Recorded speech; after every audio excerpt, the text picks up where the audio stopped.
Hey there, my handsome and pretty little Cobras, and welcome back to the Cobra's Nest. For those who are here new, my name is Mignon Cobra and I make minimalism videos. So today's minimalism video is actually going to be a minimalism video, and that is how minimalism can make you happy. For those of you who don't know, that is actually the title of my very first video that I ever made on YouTube 5 years ago, and I thought I'd recreate it and kind of examine three aspects: freedom, choice, and wealth, and how it has changed from who I used to be then to who I am now. So if that sounds good to you, keep watching. So without further ado, let's just get into the video. Let's get it, let's go.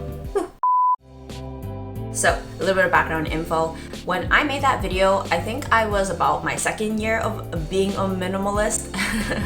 And I was still kind of blundering my way through being a minimalist, and I made a lot of mistakes along the way, and that was the start of my channel. And a lot has changed since then. Technically, I'm on a break, so I don't know if this year counts, but I'm gonna count it anyway. So the first thing that I want to talk about is freedom, what it meant to me then and what it means to me now. So what it meant to me back then when I thought of freedom, I thought of it kind of like as a financial means, like freedom in the sense that like I was free from having to buy certain things that society said you should buy, and I also felt free to kind of like explore other areas of my life outside of hyper consumption, because I think before I became a minimalist, I think I've mentioned in videos, the main point of my life was to just buy stuff.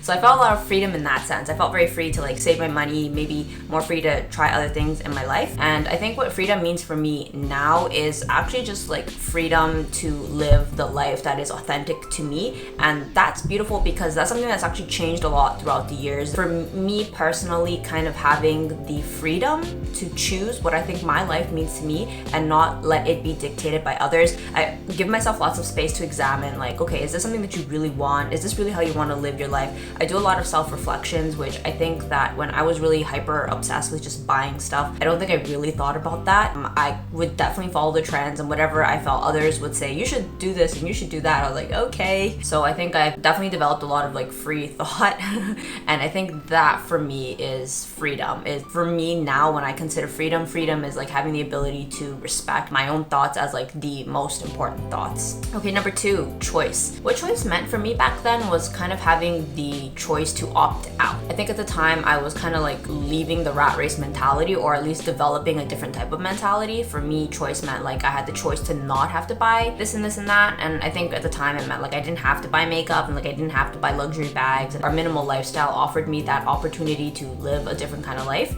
So I felt like I had choice, like I could pick and choose what suited me, and that felt really nice because there was plenty of times where I felt like certain aspects of society standards were damaging. I felt like they just didn't suit me, and something I can think off the top of my head was probably like dyeing my hair or having to spend all of my money on material goods to kind of like showcase my self-worth. I'm really glad that those are two things that like I don't feel I have to participate in. I haven't dyed my hair since I'm not sure, maybe 4 or 5 years now, I think was the last time that I dyed my hair. I now have completely virgin hair. I think even the ends, this Christmas I finally cut it off, so my hair has managed to grow really long because it's not damaged. What does choice mean to me now? Choice to me means now having the courage or having like the boldness to pursue things that I never thought were options to me. And some of the things, the bigger things that I can, I guess, mention that I felt like I had the choice to do was like I had the choice to start a YouTube channel. I had the choice to pursue medical school. I had the choice to buy stocks. I had the choice to finally like have money in the bank, as opposed to having to spend all of it because I'm trying to keep up with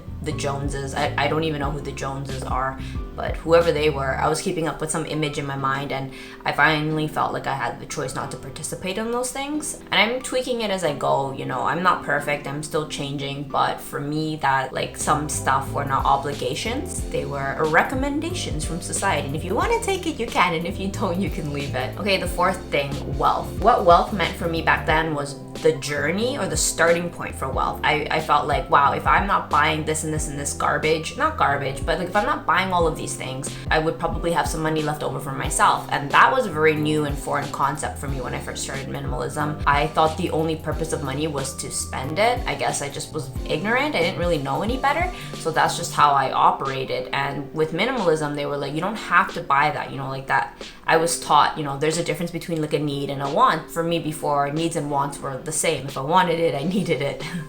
So for me, I just started building wealth, and that was in the form of like saving up money to be able to pay off my student loans, having money aside to buy better quality food, even just having like a rainy day fund. Those were the things that like before I became a minimalist, I didn't have. So what does wealth mean for me now? Wealth for me now means kind of like how much security can I buy myself into the future? Like if I should lose my job or something should happen to me, how much money do I have to be able to support my lifestyle indefinitely into the future? So I operate on a lot of like levels when it comes to wealth. Like yes, not only am I like wealth building as in like I work and save money and invest, but I also think like certain purchases, is it like adding to my life, or can I do without it? Would it be better to just put it in the bank? And actually I'm at a stage in my life now with like wealth building where I consider certain purchases, is it like a life grade? Because I think there comes a point where yes, you can hoard a lot of money, and I definitely have hoarded a lot of money. I've gone through phases like that, but there comes a point where like you still need to live your actual life. And a purchase I can think of that has definitely upgraded my life was I paid for driving school so I could pass my